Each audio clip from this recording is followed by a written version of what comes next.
परत एकदा सर्वांना प्रभू ख्रिस्ताच्या नावात प्रेमी सलाम. सलाम सलाम.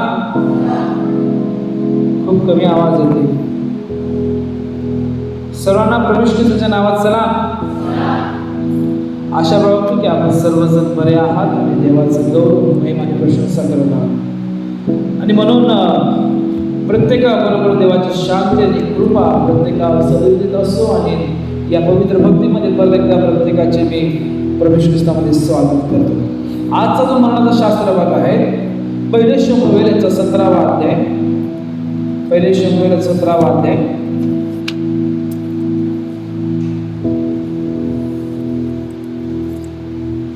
पहिले शमूएल 17 वचन 35 आणि 36 मी पहिले वाचतो. पहिले शमूएल 17 वचन 35 आणि 36 मी आपल्यासाठी वाचतो. तेव्हा मी त्याच्या पाठीस लागून त्याला मारले आणि कोकराला त्याच्या जबड्यातून सोडवले.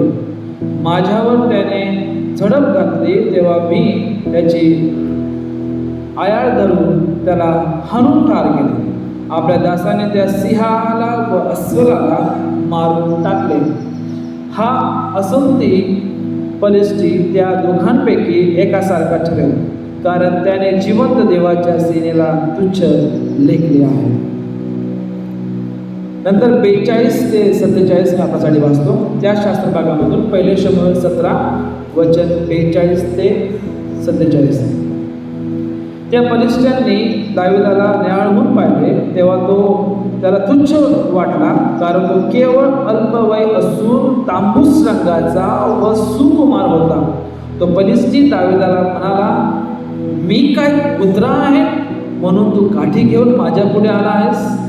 त्या फलिस्त्याने आपल्या देवांची नावे घेऊन दाविदाला शिव्याशाप दिले.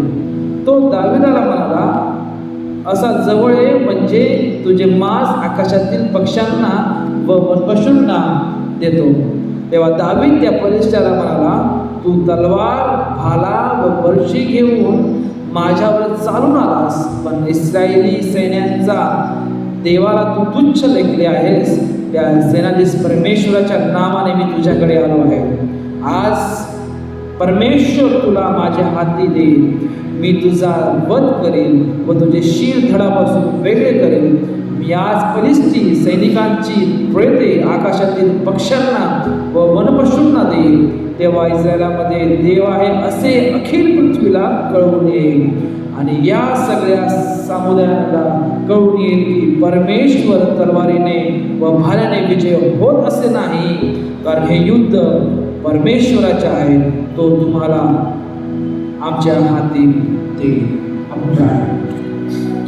हे प्रभू, आम्ही तुझी स्तुती आराधना करत तुझ्या चरणापाशी येतो, कारण तुझ्या अद्भुत कृत्याने प्रभू तू आम्हाला पुढे घेऊन जातो. तू सामर्थ्याने भरणारा परमेश्वर आहे, तू विजय देणारा परमेश्वर आहे. आणि म्हणून परमेश्वर पित्या तुझी आत्म्याने शक्तीने तो आम्हाला बरं, जेणेकरून आम्ही तुझं वचन समजावे. तुझ्या शक्तीने तुझ्या आत्म्याने प्रभू तुम्हाला चालव.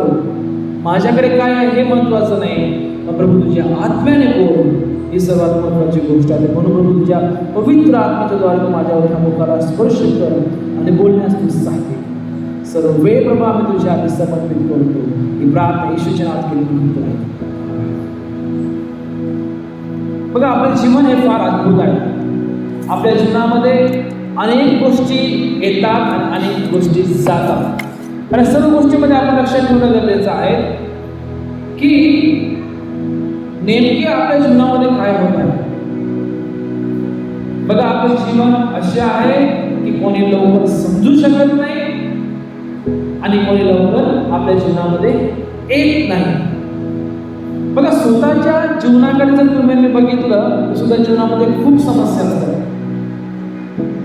जर आम्ही सांगायला गेलो तर आम्ही सांगतो की एखाद्या दिवस तुला कळणार नाही की माझ्या जीवनामध्ये किती समस्या आहे. मग समोरचा व्यक्ती पण ते सांगेल की अरे बाबा, तुला कळणार नाही की माझ्या जीवनामध्ये किती समस्या आहे. समस्या अनेक प्रकारच्या असतात. मग ते फायनान्शियल असू शकतात, कौटुंबिक असू शकतात, मित्रमैत्रिणीमध्ये असू शकतात किंवा मंडळीमध्ये असू शकतात. XYZ कोणामध्ये देखील असू शकतात. समस्या आपल्या जीवनामध्ये आहेत किंवा येतात, पण त्याचं असं कारण नाही की समस्या आल्या म्हणजे आम्ही मागे सरकून जायला पाहिजे. Never give up. कधी कधी मानवी विचारांनी आम्ही सांगतो की इट्स फिनिश, आता मला मी संपवलेलं आहे, आता मी काही करू शकत नाही, मी थांबवतो. होतं ते कधी कधी, पण लक्षात ठेवा की आम्हाला सामर्थ्याने पुढे जाणं गरजेचं आहे. कारण जेव्हा तुम्ही नेहमी त्या परमेश्वराच्या मार्गावर चालतो त्यावेळेस तुमच्या माझ्या जीवनामध्ये समस्या येणारच आहे. आपलं जीवन एवढं अद्भुत आहे, त्या अद्भुत जीवनामध्ये देव अद्भुत गोष्टी घडून आणतो, पण त्या अद्भुत गोष्टींची वाट पाहणं गरजेचं आहे. आम्ही सांगतो ना की सबर का फल गेलेलं आहे, मिठा आहे. गोड असतं, जर आम्ही वाट बघितली तर ते फळ आम्हाला चांगलं खायला भेटतं. कच्चं फळ बघितलं आणि आम्ही सांगितलं की आता हे फळ आम्ही काढून घ्यायला पाहिजे, तोडून घ्यायला पाहिजे, आंबटल्यानंतर आम्ही सांगतो अरे आंबा खूप आंबट आहे, चांगला नाही. काय काय आंबे असे आहेत, काय काय आंबे झाडे असे आहेत की ते काही आंबट लागतील आणि पूर्ण आंबा झाल्यानंतर तो गोड लागतो. आणि म्हणून जर तुम्ही वाट बघितली तर परमेश्वर आपल्या जीवनामध्ये अद्भुत गोष्टी आणून तुम्हाला पुढे घेऊन जातो, पण त्यासाठी तुम्हाला मला आपला विश्वास मजबूत करावा लागेल. आणि म्हणून निराश होण्याची गरज नाही, हिंमत धरण्याची गरज आहे. जरी सैतान हा गर्जनाच्या सिंहाप्रमाणे कोणाला गिळाव्यास पाहत आहे किंवा खाव्यास पाहत आहेत, पण लक्षात ठेवा परमेश्वर आपल्या बाजूला. पण लक्षात ठेवा वाईटापासून लांब राहा, चांगले ते बळकट धरा. जर तुम्ही मी ह्या गोष्टी करतो तर परमेश्वराच्या सामर्थ्याने तुम्ही पुढे जातो. आपल्या प्रत्येकाला माहीत आहे दाविदाची गोष्ट. संडे स्कूलचे लेकर या ठिकाणी गेल्यानंतर मी त्यांना गाणं गायला सांगितलं असतं. आपल्या प्रत्येकाला माहित आहे की घुमा घुमा के मारा. परत काय होतं, कैसे मारा, घुमा घुमा के मारा. आपल्याला हे गाणं माहित आहे की दाविदाने गलियाथला कशाने मारला, आणि म्हणून एका बाजूला तो एक मोठा राक्षस गल्ल्यात आहे आणि एका बाजूला तो एक लहान मेंढपाळ दावीद मुलगा आहे. जेव्हा मी त्या गोष्टी करतो तर दावीद त्या ठिकाणी मोठ्या धैर्याने तो पुढे येतो आणि सांगतो की ह्याच्या विरुद्ध मी लढेल, कारण माझ्या देवाविरुद्ध अपशब्द वापरत आहे, माझ्या लोकांबद्दल अपशब्द वापर. लक्षात ठेवा दावीद त्या ठिकाणी दोन्ही गोष्टी सांगत आहेत. एक देवाबद्दल देखील सांगत आहे, आपल्या लोकांबद्दल देखील सांगत आहे. म्हणजे तो लोकांना हे दर्शवत आहे की तुम्ही देवावर प्रीती करता ती योग्य आहे, देवाचा आदर करणं योग्य आहे, पण दुसऱ्या बाजूला तुम्ही आपल्या लोकांचा देखील आदर आणि लोकांवर देखील प्रीती करायला पाहिजे. आणि म्हणून या ठिकाणी दावीद सांगतो की अरे हा माझ्या लोकांबद्दल, माझ्या देवाबद्दल हा वाईट शब्द वापरत आहे, आणि म्हणून त्याला त्या ठिकाणी राग येतो. संशयास्पद एक असा शब्द त्या ठिकाणी घेऊन जातो, तो वापरण्याचा प्रयत्न त्या ठिकाणी करतो किंवा तो वापरतो. बघा त्याचा संघर्ष एका राक्षसाबरोबर आहे, पण लक्षात ठेवा की विजय परमेश्वर देणार आहे. आपले युद्ध हे देवाच्या हाती समर्पित करणं गरजेचं आहे, कारण देव त्याला विजय देणारा परमेश्वर आहे. डॉक्टरांकडे गेल्यानंतर ज्यावेळेस डॉक्टर सांगतात की तुम्ही क्रॉस फिंगर करा, आता हे देवाच्या हातामध्ये आहे. We don't believe on the cross finger, but we believe on the cross who has a sacrifice, who has given his life on that cross. आम्ही त्या प्रभू ख्रिस्तावर विश्वास करतो. आम्ही क्रॉसवर नाही किंवा क्रॉस फिंगरवर नाही, पण आम्ही प्रभू ख्रिस्तावर विश्वास करतो, तो प्रभू कार्य करणार आहे. म्हणून अशा काही गोष्टी आपल्या जीवनामध्ये येतात, आम्हाला असं वाटतं की आता बस झालं, आता आम्ही संपलेलो आहोत, पण लक्षात ठेवा त्या ठिकाणी लोक सांगतात की आता बस झालं, आपल्याला होणार नाही. त्या ठिकाणी आपल्या जीवनदशाला देवाचं कार्य सुरू होतं, कारण आमचा देव अशक्य गोष्टी शक्य करणारा असा परमेश्वर आहे. आपल्या प्रत्येकाला वचन माहित आहे की ज्या गोष्टी अशक्य आहेत त्या गोष्टी शक्य करणारा आमचा यहोवा परमेश्वर किंवा जो येशू ख्रिस्त आहे. म्हणून आपल्या आपल्या जीवनामध्ये एक मोठा राक्षस गल्ल्याप्रमाणे येऊ शकतो, पण लक्षात ठेवणं गरजेचं आहे की आपला देव आपल्या बाजूने आहे. एखाद्यावेळेस बलाढ्य किंवा एखाद्याशी महान शक्ती किंवा पॉवरफुल पर्सन आपल्या समोर येईल, पण लक्षात ठेवणं गरजेचं आहे की विजय देणारा हा परमेश्वर आहे. म्हणून पहिली गोष्ट आपण यामध्ये बघणार आहोत, आणि म्हणून या सर्व गोष्टी आपण समस्यावर विजय प्राप्त करणे, त्यामध्ये पहिली गोष्ट आपण बघणार आहोत की स्वतःवर व्हा. पहिली गोष्ट आपण बघणार आहोत की स्वतःवर व्हा, म्हणजे सेल्फ कॉन्फिडन्स असणं गरजेचं आहे. कधी कधी आम्ही दुसऱ्यांवर एवढे अवलंबून राहतो की आम्हाला कळतच नाही की आम्ही स्वतः काय करायला पाहिजे ना. होतं ना कधी कधी या जगामध्ये आम्ही स्वतःवर अवलंबून न राहता आम्ही इतरांवर एवढं अवलंबून राहतो की पर्टिक्युलर व्यक्ती माझ्यासाठी काहीतरी करणार आहे, त्यासाठी आम्ही सर्व गोष्टी देऊन देतो, सर्व गोष्टी करून देतो. आम्ही स्वतः अटकून जातो आणि आम्हाला मार्ग भेटत नाही की आता आम्ही काय करायला पाहिजे. का? कारण आम्ही पर्टिक्युलर व्यक्तीवर अवलंबून असतो. बघा, ह्या ठिकाणी दावीदाचा विश्वास हा देवावर होता. विश्वासाने त्याने समस्यावर विजय प्राप्त केलेला आहे. विश्वासाने तो पुढे जाताना सांगतो की यहोवा परमेश्वर माझ्याबरोबर आहे. विश्वासाने तो स्वतःचे संरक्षण करतो. स्तोत्र 91 मध्ये तुम्हाला मला बघायला भेटतो. त्याचा विश्वास हा त्याचा मार्गदर्शक झालेला आहे. स्तोत्र 32 मध्ये आपल्याला बघायला भेटतो. त्याचा विश्वास एक क्षमेचे कारण झालेला आहे, हे आपण स्तोत्र 51 मध्ये बघायला भेटते. त्याचा विश्वास त्याला हे प्रकट करते किंवा त्याला हे सामर्थ्य पुरवते की आता मी देवाच्या सानिध्यामध्ये किंवा देवाच्या उपस्थितीचा मी अनुभव घेत आहे. तो 16 मध्ये तो प्रकट करत आहे. त्याचा विश्वास म्हणून स्वतःवर होणं गरजेचं आहे. ज्यावेळेस प्रभू ख्रिस्त या जगामध्ये राहत असताना जितके चमत्कार झाले, तो सांगतो की तुझ्या विश्वासाने तुला बदल केलेला आहे.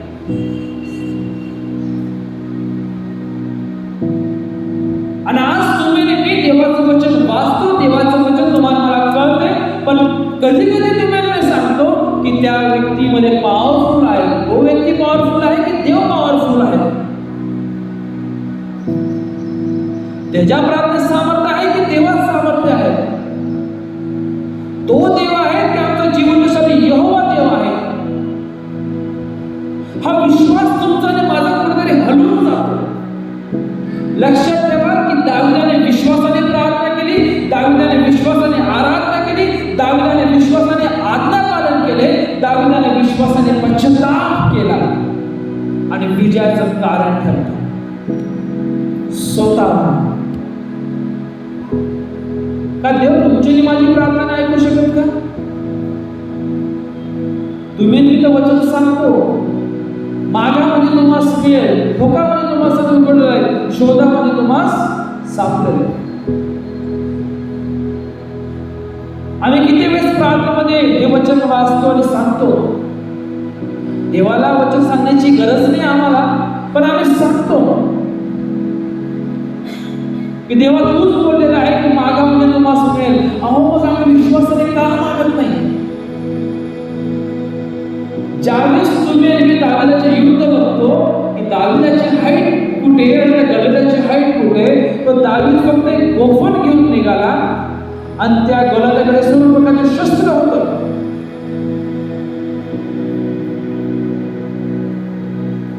गल्ल्याकडे शस्त्र होतं, म्हणून दावीद सांगतो की तू तलवार आहे, ढाल आहे, ह्याच्याद्वारे तू माझ्यासोबत युद्ध करण्यासाठी येशील, पण मी तर माझ्या जीवनाच्या देवाच्या नावामध्ये तुझ्याकडे आलो.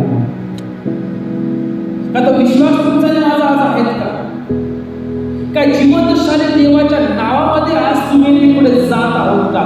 जिवंतशाली देवाच्या नावामध्ये आज तुम्ही मी पुढे विजय प्राप्त करून घेण्यासाठी हिमतीने उभे आहोत का?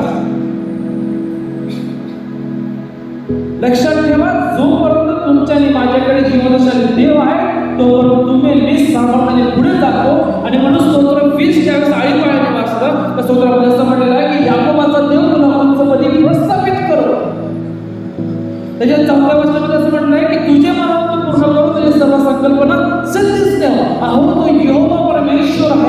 ज्यावेळेस तुमच्याने माझ्याबरोबर उभा राहतो त्यावेळेस तुम्ही नेहमी त्या पाण्याच्या प्रवाहाजवळ आलेल्या झाडाप्रमाणे असतात, जे काही तुम्ही नेहमी हाती घेतले दिस जाईल. आणि म्हणून तो युवा परमेश्वर सांगतो की तुम्हाला विजय देणारा परमेश्वर मी आहे, म्हणून तुम्ही स्वतःवर प्रथम पहा. आज तुमचा माझा विश्वास कुठेतरी हरवून गेलेला आहे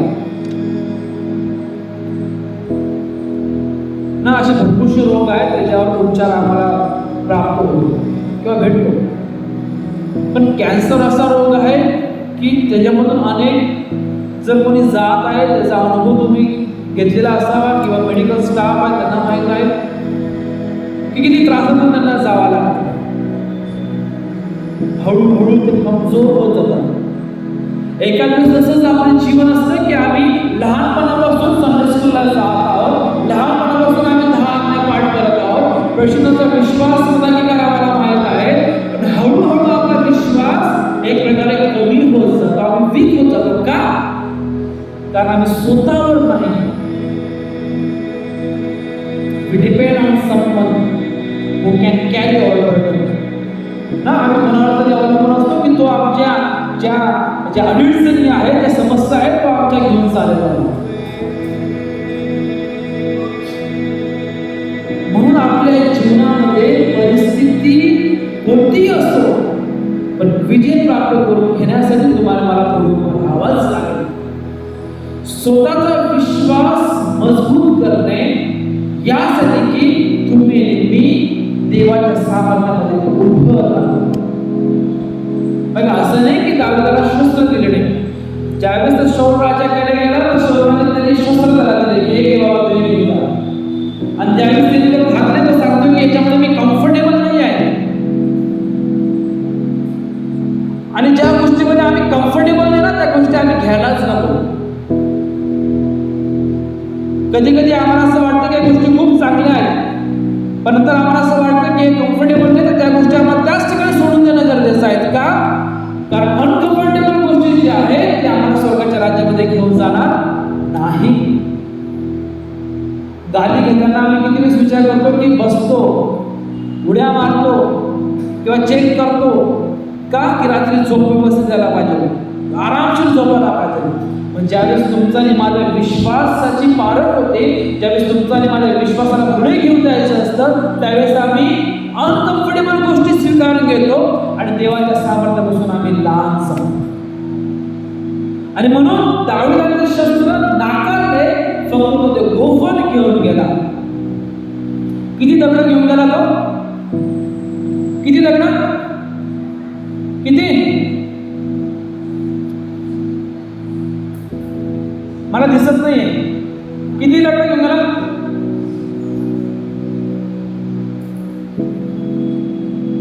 अहो किती दगड घेऊन गेला? बाळासाहेब पुढच्या लेवलवर संडे स्कूल सुरू करायला. संडे स्कूल टीचरला इथे पढवायला लागलं ना, आम्हाला तिकडे जावं लागलं. फक्त काही स्त्रिया त्यांनी महिला संघाने आतमध्ये जावं लागलं. 5 प्रचार नका करू ना.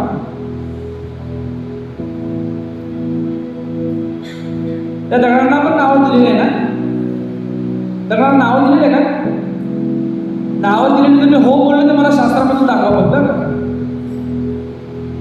5 दगडांना नावं दिली आहे का? विश्वासाचा दगड, प्रार्थना दगड, ह्या दगड, मोठा दगड ना बायबलमध्ये आहे का? बघा लक्षात ठेवा की ज्यावेळेस दावीद त्या ठिकाणी राहतो, दावीद फक्त गोफन घेऊन गेला, तो दगड घेऊन गेला, चांगले गोल दगड घेऊन गेला, यासाठी की ज्यावेळेस तो त्या दावीदावर हमला करून परफेक्ट निशाण्यावर लागला. बघा ज्यावेळेस एक गोफन घेऊन त्या ठिकाणी गेला किंवा तो त्या ठिकाणी असं वाटलं त्याला की काठी घेऊन आलेला आहे, कारण काठी त्याच्या हातामध्ये असावी, कारण तो मेंढपाळ देखील होता. का मी काय कुत्रा आहे की तू माझ्यामध्ये काठी घेऊन आला? आणि म्हणून दावीद सांगतो की जरी तू अनेक शस्त्र घेऊन आलेला असावा, पण मी तुझ्यासमोर देवाच्या नावाने आलेला आहे. म्हणून आपला विश्वास ठेवणं गरजेचं आहे, कारण विजय देणारा परमेश्वर आहे. आज तुमच्या आणि माझ्याकडे एकच शस्त्र आहे, ते म्हणजे देवाचं वचन. The armour of God. देवाची शस्त्र सामग्री तुम्ही नेहमी धारण करणं गरजेचं आहे. इफिसियन्समध्ये 6व्या अध्यायामध्ये म्हटलेलं आहे. दुसरी गोष्ट आपण बघणार आहोत, खात्री करणे. दाविदाने युद्ध जिंकले कारण त्याला खात्री होती की तो देवाच्या नावाने त्या ठिकाणी गेलेला होता. त्या ठिकाणी हिब्रू शब्द त्या ठिकाणी वापरला आहे की जेहोवा साबोत. साबोत हा एक हिब्रू वर्ड आहे, त्याचा अर्थ असा होतो की सैन्यांचा परमेश्वर, किंवा दुसरा त्या ठिकाणी असा अर्थ होतो की द लॉर्ड ऑफ हॉस्ट. म्हणजे हे नाव जे आहे ते आध्यात्मिक आणि पृथ्वीवरील सर्व प्रत्येक सैन्यांवर त्याचे वैश्विक सार्वभौमत्व दर्शविते. बघा, तो परमेश्वर आहे, तो सैनिकांचा देव आहे, तो देवांचा देव आहे. आणि म्हणून इफिसियन्स पत्रामध्ये असं म्हटलं आहे की आर्मर ऑफ गॉड. या नावाचा अर्थ असा होतो की आर्मीज. म्हणजे दावीद या ठिकाणी हे प्रकट करत आहे की जो स्वर्गाचा आणि पृथ्वीचा जो राजा आहे, त्या राजाच्या नावामध्ये मी तुझ्या जवळ आलोय ह्याची खात्री मला आहे. स्वतःला म्हणजे स्वतःचा विश्वास मजबूत करा आणि समस्यावर विजय प्राप्त करा. खात्री करून घ्या, विश्वास करून खात्री करून घ्या की तुमचा जो विश्वास आहे तो जिवंत शाली देवावर आहे का.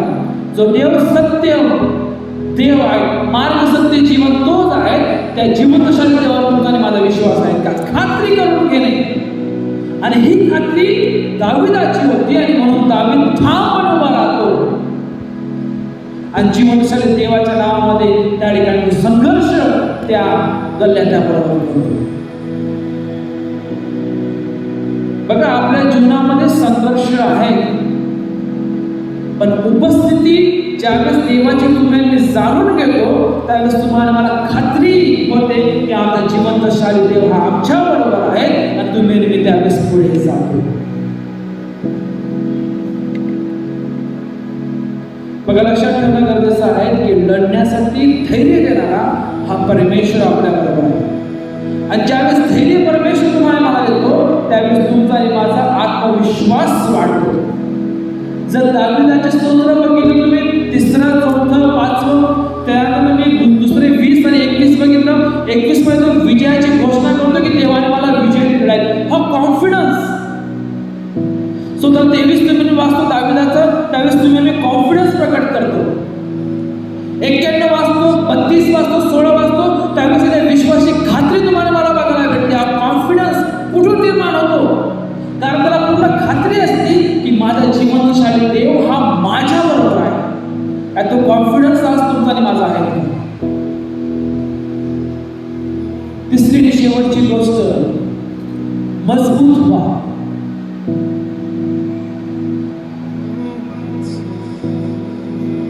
मला आशा आहे की सर्वांनी बायबल उघडलेला आहे, एक्झामचा अभ्यास करण्यासाठी नाही पण देवाच्या वचनासाठी ऐकण्यासाठी. बरोबर बरोबर ना. वचन वाचा, परत एकदा वचन वाचा.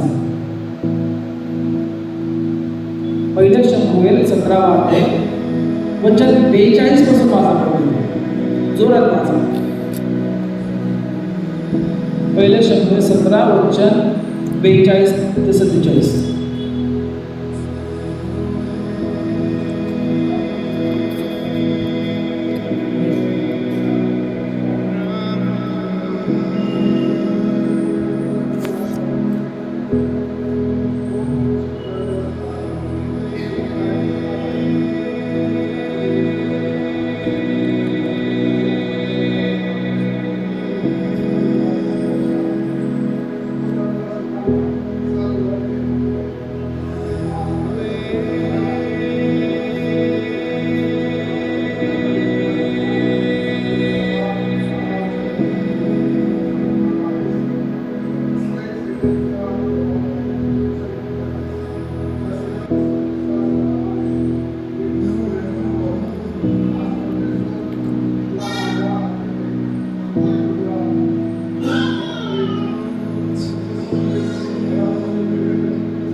बघा, ज्यावेळेस दावीद किती विश्वासाने सांगतो. तेव्हा दावीद त्या फलिस्त्याला म्हणाला, तू तलवार, भाला व बर्ची घेऊन माझ्यावर चालून आलास, पण इस्रायली सैन्यांचा देवाला, बघा या ठिकाणी जो शब्द आहे साबोत या ठिकाणी वापरला आहे, पण इस्रायली सैन्यांचा देवाला तू तुच्छ लेखले आहेस. त्या सेनाधीश परमेश्वराच्या नावाने मी तुझ्याकडे आलो. बघा लक्षात ठेवा की ज्यावेळेस तुम्ही मी स्वतःचा विश्वास मजबूत करतो, ज्यावेळेस तुम्ही मी खात्री करून घेतो की तो देवांचा देव, राजांचा राजा, ज्याने आकाश पृथ्वी निर्माण केला, परमेश्वर तुमच्याने माझ्या बरोबर आहे, त्यावेळेस तुम्ही मी मजबूत होतो. म्हणून तिसरी गोष्ट आहे की मजबूत व्हा. बघा दावीद राजाला माहित होते की देवामध्ये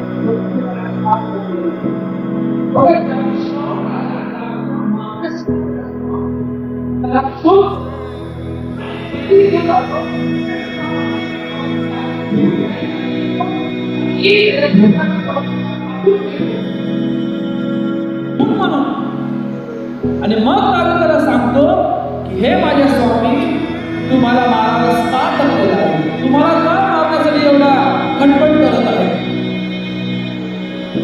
मी तुला मारू शकलो असतो, देवाने मला तुझ्या हाती दिले, पण अभिषिक्ताला मी ज्याला देवाने अभिषिक्त केलेला आहे त्याला मी अशा गोष्टी करू शकत नाही.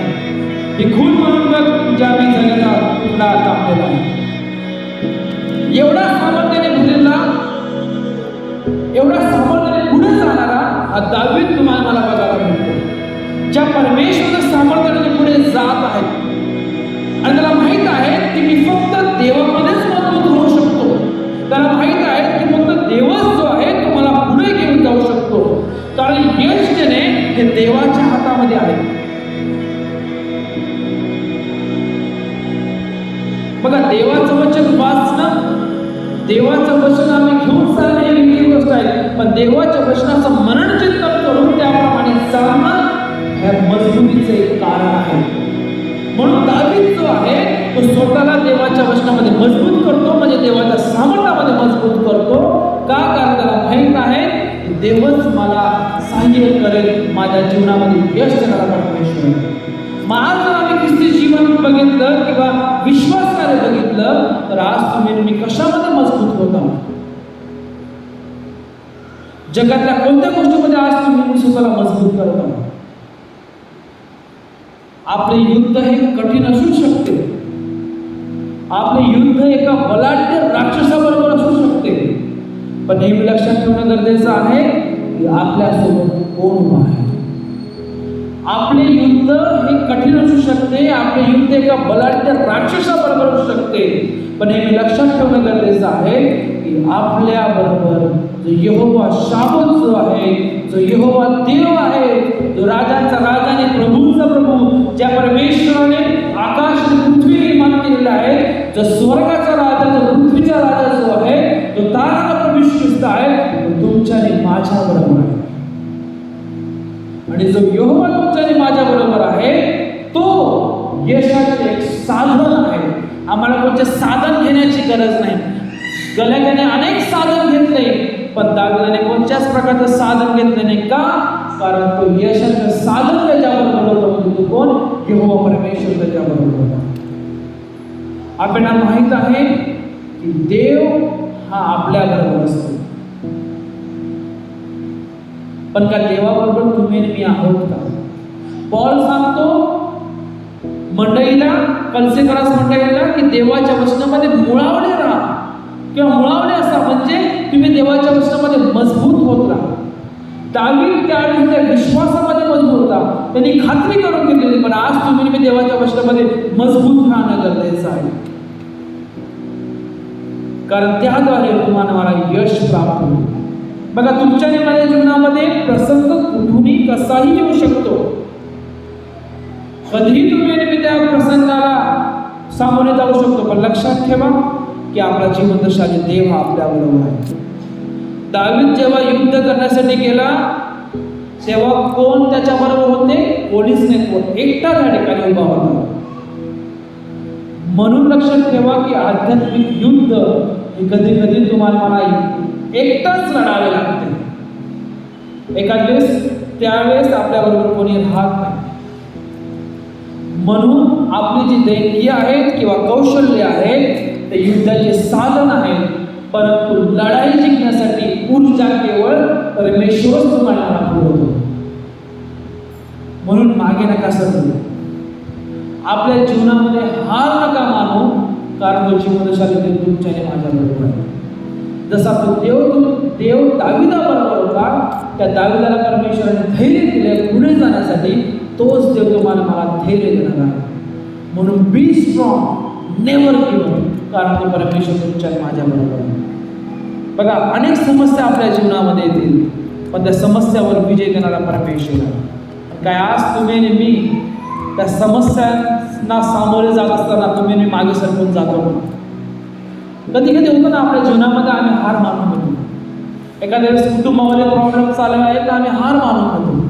कुटुंबामध्ये अनेक गोष्टी आहेत, अनेक प्रकारच्या समस्या आहेत. त्यावेळेस तुम्ही मागे सरकून सांगतो की देवा आता आम्ही काहीच करू शकत नाही. आमच्या मुखातून काय शब्द निघतो? देवाला तूच आहे बाबा, तू त्याचं काहीतरी कर. मग लक्षात ठेवा, त्या ठिकाणी देव तुमचा आणि माझा विश्वास पाहत आहे. लक्षात ठेवा, त्या ठिकाणी देव तुमच्या आणि माझी खात्री पाहत आहे. लक्षात ठेवा, देव त्या ठिकाणी तुमच्या आणि माझी मजबूती पाहत आहे. तुम्ही आणि मी त्याच्यामध्ये किती मजबूत राहून त्या समस्यावर विजय प्राप्त करण्यात तयार आहात. म्हणून देव करू आपल्या प्रत्येकांना अनेक समस्यांवर विजय प्राप्त करून घेण्यासाठी, अनेक समस्यांना लढा देण्यासाठी, कितीही बलाढ्य राक्षस आपल्यासमोर आला तरी न घाबरता पुढे जाण्यासाठी परमेश्वराची कृपा आपल्या प्रत्येकाला पुरवू. आणि मे गॉड ब्लेस यू.